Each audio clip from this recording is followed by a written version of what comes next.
런던의 한 서점 앞에 사람들이 길게 줄을 섰습니다. 다들 손에 쥐려는 건 겨우 얇은 책 한 권이었는데 그 책은 진열되자마자 단 하루 만에 초판 1500부가 모두 팔려나갔습니다. 그런데 정작 그 책을 쓴 사람은 정반대의 모습을 보였습니다.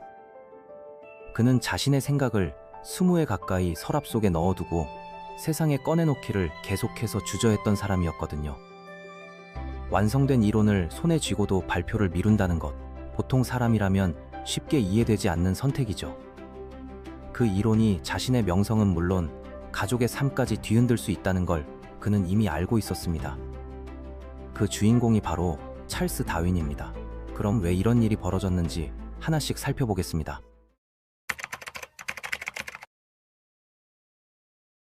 다윈이 태어난 1809년의 영국은 지금 우리가 상상하는 세상과는 완전히 다른 곳이었습니다. 사람들은 세상의 모든 생명체가 신에 의해 처음부터 지금의 모습 그대로 만들어졌다고 굳게 믿었습니다. 당시 널리 읽히던 신학자 윌리엄 페일리의 책은 정교한 시계를 보면 반드시 시계공이 있었을 것이라 짐작하듯이 정교한 생명체를 보면 반드시 설계자가 있었을 것이라 주장했습니다. 이 믿음은 단순한 종교적 신념이 아니라 사회 전체의 질서를 떠받치는 하나의 기둥이었습니다.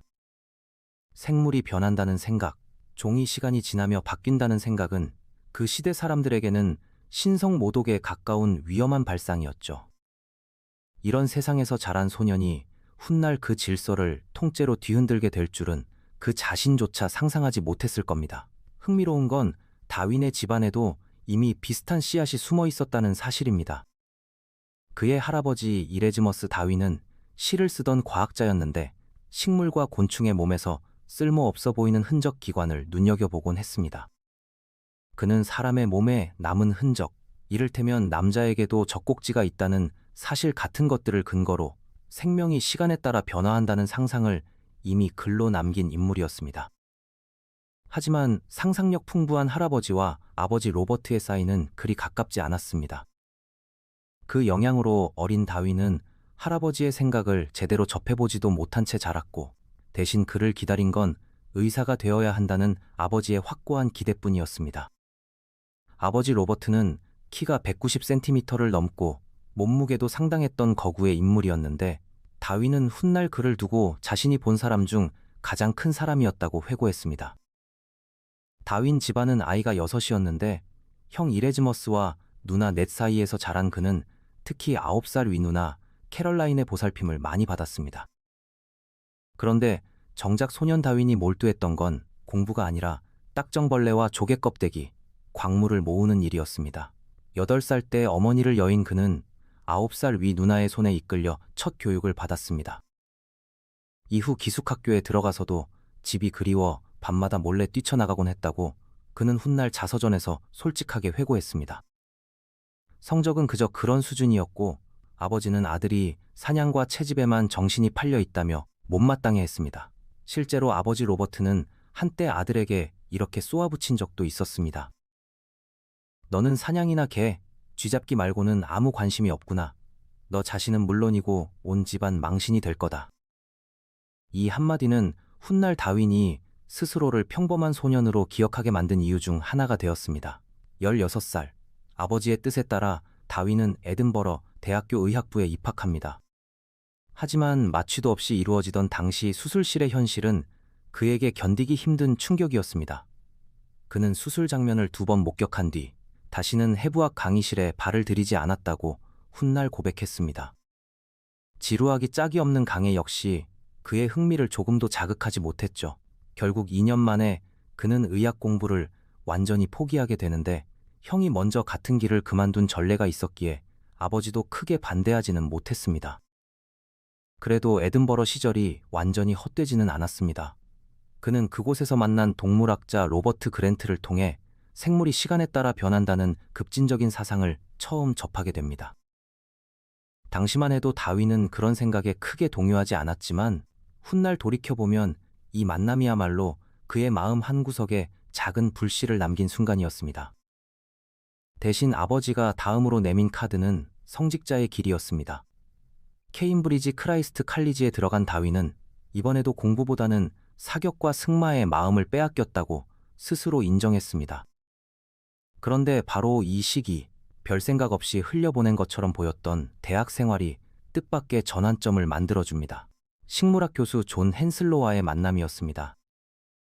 헨슬로의 저녁 모임에는 여러 학생과 교수들이 모여들었는데 사람들은 어느새 그를 헨슬로와 함께 산책하는 사람이라는 별명으로 부를 만큼 두 사람은 가까워졌습니다.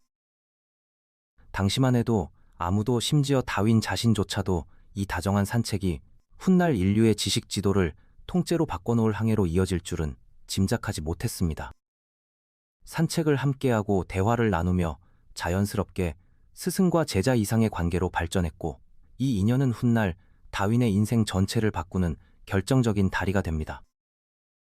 헨슬로의 소개로 다윈은 지질학자 애덤 세지윅과 함께 웨일스 북부로 답사를 떠나 지층을 읽어내는 법을 배우기도 했는데, 이 경험은 훗날 항해 내내 그의 가장 강력한 무기가 됩니다. 1831년 여름, 그렇게 지질학 훈련을 막 마친 다윈에게 헨슬로에게서 편지 한 통이 도착합니다. 해군 측량선 비그로가 세계를 항해할 예정인데 무보수로 동승할 박물학자를 구하고 있다는 내용이었습니다. 다윈은 뛸 듯이 기뻐했지만 아버지 로버트는 또다시 아들이 성직자의 길에서 멀어진다며 격렬히 반대했습니다. 다행히 외삼촌 조사이어 웨지우드가 중재에 나섰고 아버지는 마지못해 승선을 허락합니다. 1831년 12월 27일, 22살의 다윈은 신학과 고전을 전공한 청년의 신분으로 비그로에 올랐습니다. 생물학을 정식으로 배운 적 없는 그가 배 안에서는 유일한 박물학자였다는 사실이 지금 생각하면 놀랍기만 합니다. 첫 항해부터 그는 지독한 뱃멀미로 고생했고 비스케이만을 지나며 지옥 같다는 표현을 일기에 남기기도 했습니다. 카보베르데 제도의 상티아구 섬에 처음 발을 디뎠을 때 그는 화산암 지층 속에서 조개와 산호의 흔적을 발견하고는 이 단단한 바위조차 한때는 바다 밑에서 흘러내리던 용암이었다는 사실을 깨닫고 전율했습니다. 그 순간 그는 눈앞의 절벽 하나가 지구의 역사를 통째로 담고 있는 한 권의 책처럼 느껴졌다고 회고했는데, 이때부터 그는 짬이 날 때마다 바위와 지층을 노트에 스케치하는 습관을 들이기 시작했습니다. 하지만 뱃멀미보다 그를 더 힘들게 한 건 함장 로버트 피츠로이와의 관계였습니다. 귀족 출신의 신경질적인 성격의 함장은 노예제도를 옹호했고, 이 문제로 두 사람은 격렬히 부딪혀 다윈이 배에서 내리는 걸 진지하게 고민했을 정도였습니다. 한 번은 저녁 식사 자리에서 노예제를 두고 언쟁이 격해지자 피츠로이는 자신의 선실에 그를 더는 초대하지 않겠다며 화를 냈다가 며칠 뒤 다시 사과하는 소동을 벌이기도 했습니다. 브라질 해안에 도착한 다윈은 눈앞에 펼쳐진 열대의 자연에 완전히 압도되고 맙니다. 그는 이곳을 두고 기쁨으로 가득 찬 혼돈이라 표현했지만 동시에 노예들이 겪는 참혹한 현실도 직접 목격하게 됩니다. 그는 언젠가 이들이 스스로의 권리를 되찾고 원한을 갚기보다는 있게 되기를 바란다는 문장을 일기에 남겼습니다. 자연을 관찰하던 청년의 시선이 어느새 인간 사회의 부조리로도 향하고 있었다는 걸 보여주는 대목이죠.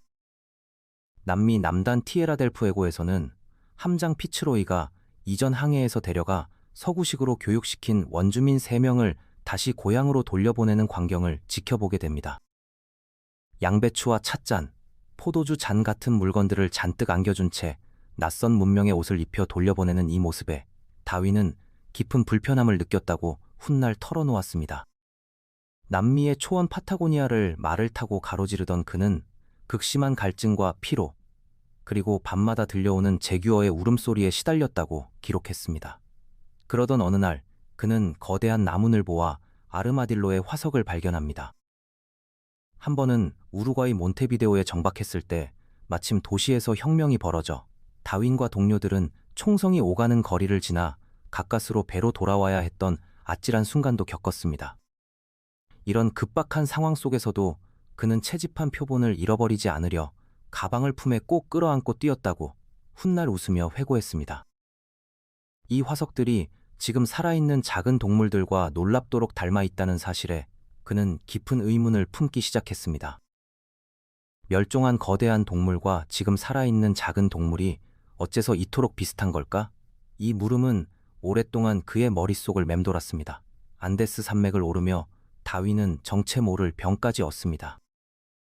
훗날 학자들은 이 시기 그가 감염된 질병이 그의 남은 생애 내내 그를 괴롭힌 만성적인 병약함의 원인이었을 가능성이 크다고 추정합니다. 몸은 지쳐갔지만 그의 관찰은 오히려 더 예리해졌습니다. 그는 산 중턱에서 조개 화석이 박힌 지층을 발견했고 땅이 오랜 시간에 걸쳐 서서히 융기했다는 사실을 눈으로 확인하며 전율했습니다. 그는 이 장면을 두고 지구 내부의 단면을 그린 지질학 사파를 실제로 본 것 같은 최초의 순간이었다고 표현했습니다. 갈라파고스로 향하기 직전 다윈은 칠레 발디비아 근처에서 대지진을 직접 겪는 극적인 경험도 했습니다. 땅이 파도처럼 출렁이는 순간 그는 단단하다고 믿었던 대지조차 결코 영원하지 않다는 사실을 온몸으로 실감했다고 기록했습니다. 지진이 지나간 뒤 해안을 살펴보니 땅이 실제로 몇 피트나 솟아올라 있었는데 이 광경은 지구가 끊임없이 아주 서서히 변한다는 그의 확신을 한층 더 굳혀주었습니다. 그리고 1835년 9월 마침내 비그로는 갈라파고스 제도에 닻을 내립니다. 섬에 발을 디딘 다윈을 사로잡은 건 거대한 몸집의 거북과 낯선 울음소리를 내는 새들이었습니다. 그런데 섬에 사는 사람들은 신기하게도 거북의 등껍질 모양만 보고도 그것이 어느 섬 출신인지 정확히 맞췄습니다. 다윈은 이 사실을 무심코 지나치지 않았습니다. 그의 시선은 곧 부리 모양이 조금씩 다른 작은 되새, 무리에게로 옮겨갔습니다. 어떤 새는 두꺼운 부리로 단단한 씨앗을 부수기에 적합했고 어떤 새는 가늘고 뾰족한 부리로 곤충을 잡기에 유리해 보였습니다. 훗날 학자들은 이 13종의 되새를 다윈 핀치란 이름으로 불렀는데 정작 다윈 자신은 항해 당시에는 이들이 서로 다른 종인지조차 정확히 구분하지 못했다는 사실이 뒤늦게 알려져 있습니다. 같은 조상에서 나온 것처럼 보이는 새들이 어째서 섬마다 이렇게 다른 모습을 하고 있는 걸까? 이 질문 하나가 그의 머릿속에서 떠나지 않기 시작했습니다.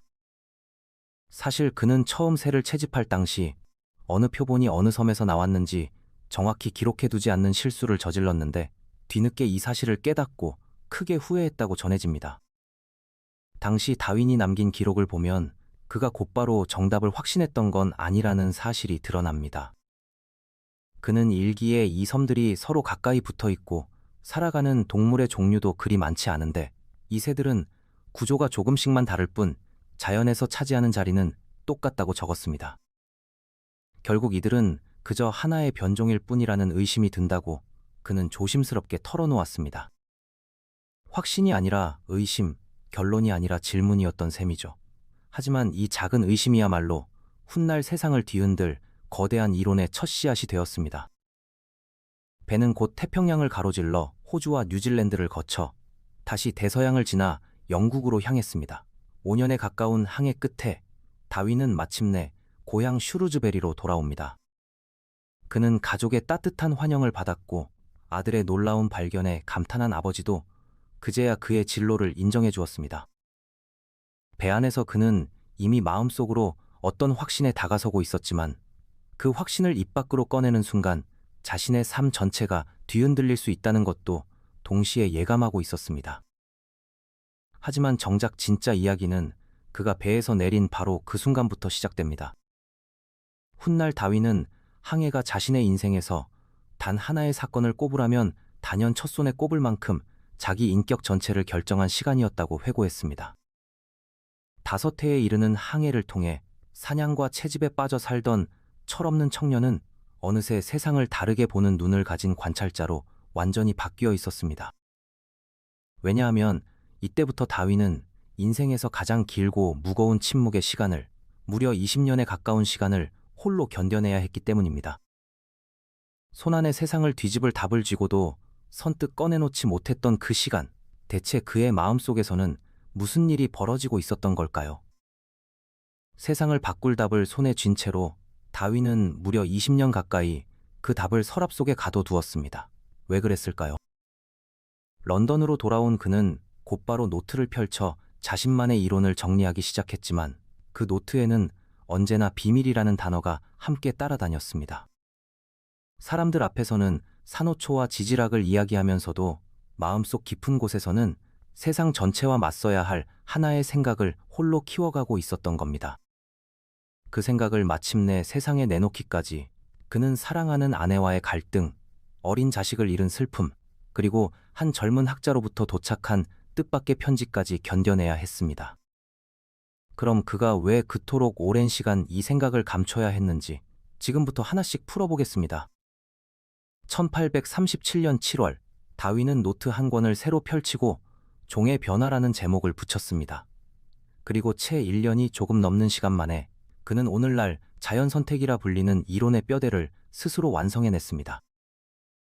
이 과정에서 결정적인 힌트를 준 건 뜻밖에도 경제학자 토머스 멜서스의 인구론이었습니다. 식량은 더디게 늘어나지만 인구는 기하급수적으로 늘어난다는 멜서스의 주장을 읽던 중 다윈은 자연에서도 똑같은 생존 경쟁이 벌어지고 있다는 사실을 깨달았습니다. 환경에 유리한 특징을 가진 개체는 살아남아 자손을 남기고 그렇지 못한 개체는 도태된다는 것, 이것이 바로 자연 선택의 핵심이었습니다. 그는 이 깨달음을 두고 훗날 마침내 나는 연구할 만한 이론 하나를 갖게 되었다고 담담하게 적었습니다. 그런데 여기서 흥미로운 지점이 하나 있습니다. 이론을 완성한 사람이라면 보통 서둘러 세상에 알리고 싶어 할 텐데 다윈은 정반대로 움직였습니다. 그는 자신의 생각을 오직 단 한 사람, 식물학자 조지프 후커에게만 편지로 살짝 털어놓았습니다. 살인을 고백하는 것 같다는 표현까지 써가며 그는 자신의 이론이 얼마나 위험하게 받아들여질지 스스로도 잘 알고 있었습니다. 당시 영국 사회에서 신의 창조를 부정하는 것처럼 보이는 주장은 단순한 학문적 견해가 아니라 사회 질서 자체에 대한 도전으로 여겨졌습니다. 게다가 다윈에게는 더 개인적인 이유도 있었습니다. 그의 아내 엠마 웨지우드는 독실한 신앙인이었고 다윈은 자신의 이론이 사랑하는 아내의 믿음과 정면으로 충돌한다는 사실에 깊이 괴로워했습니다. 엠마는 결혼 초기에 남편에게 보낸 편지에서 신앙과 어긋나는 생각이 두 사람을 영원히 갈라놓을까 두렵다는 속마음을 솔직하게 전하기도 했습니다. 다윈은 아내의 이 편지를 평생 간직했고 세월이 흐른 뒤에도 편지 여백에 이 편지에 입을 맞추고 또 울었다는 메모를 남겨두었습니다. 한 사람의 머릿속에서는 과학적 확신이 점점 또렷해지는데 다른 한편에서는 가장 사랑하는 사람과의 신뢰를 지켜야 한다는 갈등이 동시에 자라나고 있었던 셈입니다. 밤늦게 서재에 홀로 앉아 원고를 정리하다가도 다윈은 종종 펜을 내려놓고 한참을 망설였다고 훗날 그의 아들이 회고했습니다. 확신이 깊어질수록 두려움도 함께 깊어지는 이상한 줄다리기가 그의 마음속에서 몇 년째 계속되고 있었던 겁니다. 그는 자신의 노트 한 귀퉁이에 지금 나는 살인을 자백하는 심정으로 이 글을 쓰고 있다는 말을 남겼는데 이 짧은 문장 하나가 그가 겪던 내면의 무게를 무엇보다 선명하게 보여줍니다. 설상가상으로 1851년 다윈이 가장 아끼던 큰딸 애니가 10살의 나이로 세상을 떠나는 일까지 벌어집니다. 어린 딸의 죽음은 다윈에게 형언할 수 없는 충격을 안겼고 이 사건을 계기로 그는 전통적인 신앙에 대한 믿음을 사실상 완전히 놓아버렸다고 알려져 있습니다. 그렇다고 그가 스스로를 확고한 무신론자라고 선언한 것도 아니었습니다. 그는 평생 자신을 불가지론자에 가깝다고 표현했고 확신할 수 없는 영역에 대해서는 끝까지 단정 짓지 않으려는 태도를 유지했습니다.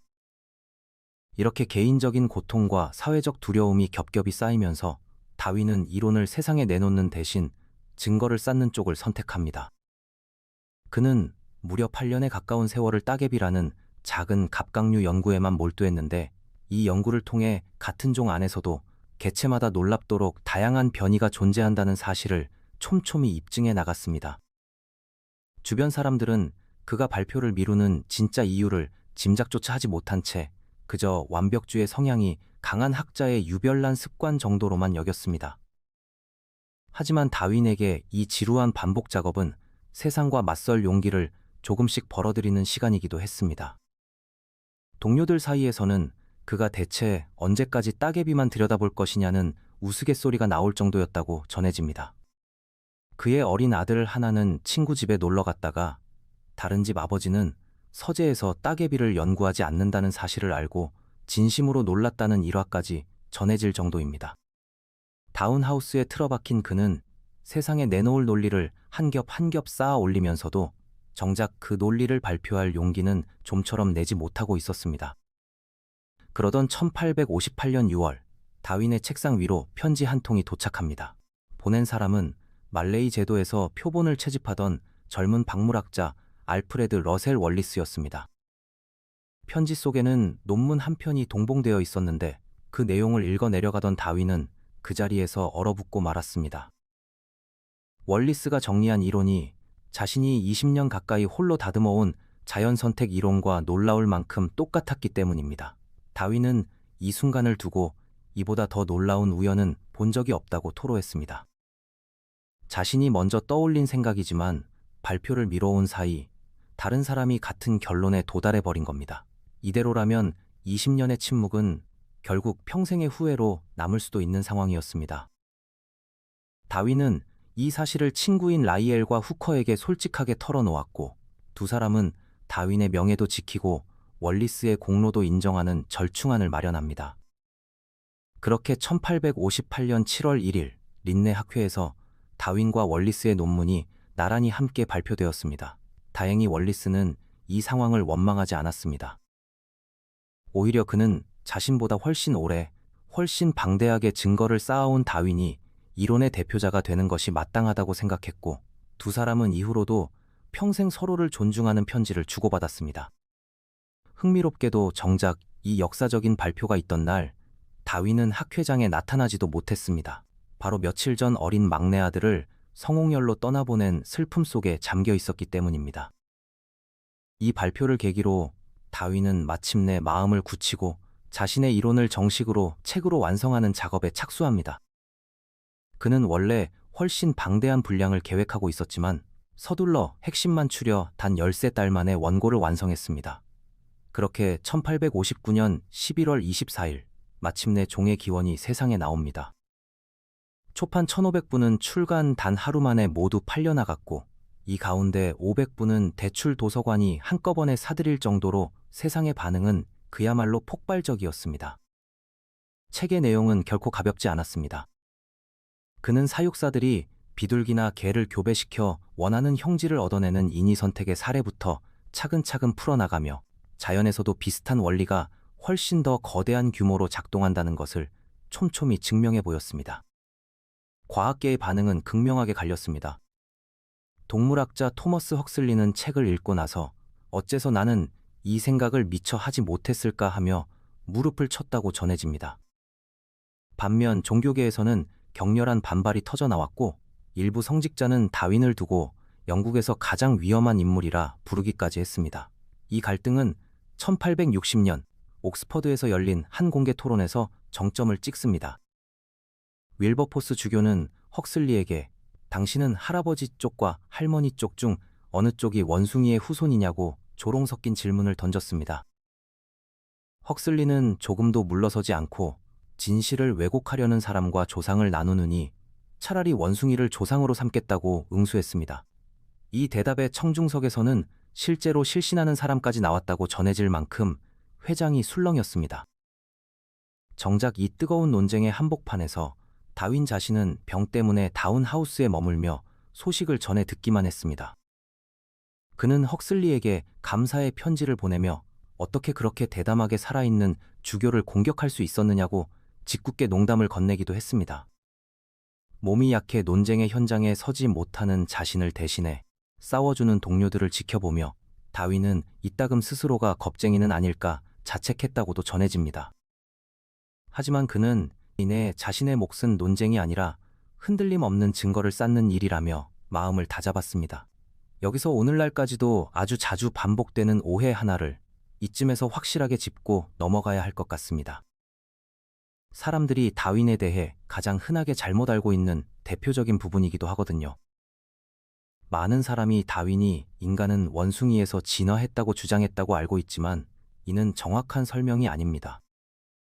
다윈이 실제로 주장한 것은 인간과 오늘날의 원숭이가 아주 오래전 존재했던 하나의 공통 조상에서 각자 다른 방향으로 갈라져 나왔다는 것이었습니다. 비유하자면 두 사람이 같은 부모에게서 태어나 전혀 다른 삶을 살아가는 것과 비슷한 이치이지 한쪽이 다른 한쪽으로 변했다는 이야기가 결코 아니었던 셈입니다. 당시 글을 풍자하던 만평들은 하나같이 다윈의 얼굴을 원숭이 몸통에 붙여 그렸는데 이런 이미지들이 오랫동안 반복되면서 오늘날까지도 이 오해가 쉽게 사라지지 않고 있습니다. 1871년 다윈은 인간의 유래라는 책을 통해 이 논의를 인간에게 정면으로 확장시켰고 인간과 유인원의 신체 구조와 감정 표현이 얼마나 닮아 있는지를 촘촘히 정리했습니다. 그는 인간의 몸에 남은 흔적 꼬리뼈나 귓바퀴 끝에 작은 돌기 같은 것들을 근거로 들며 인간 역시 오랜 진화의 산물이라는 점을 설득력 있게 보여주었습니다. 같은 책에서 다윈은 성선택이라는 또 다른 개념도 함께 제시했는데 공작의 화려한 꽁지기처럼 생존에는 오히려 불리해 보이는 특징이 짝짓기 경쟁에서는 강력한 무기가 될 수 있다는 발상이었습니다.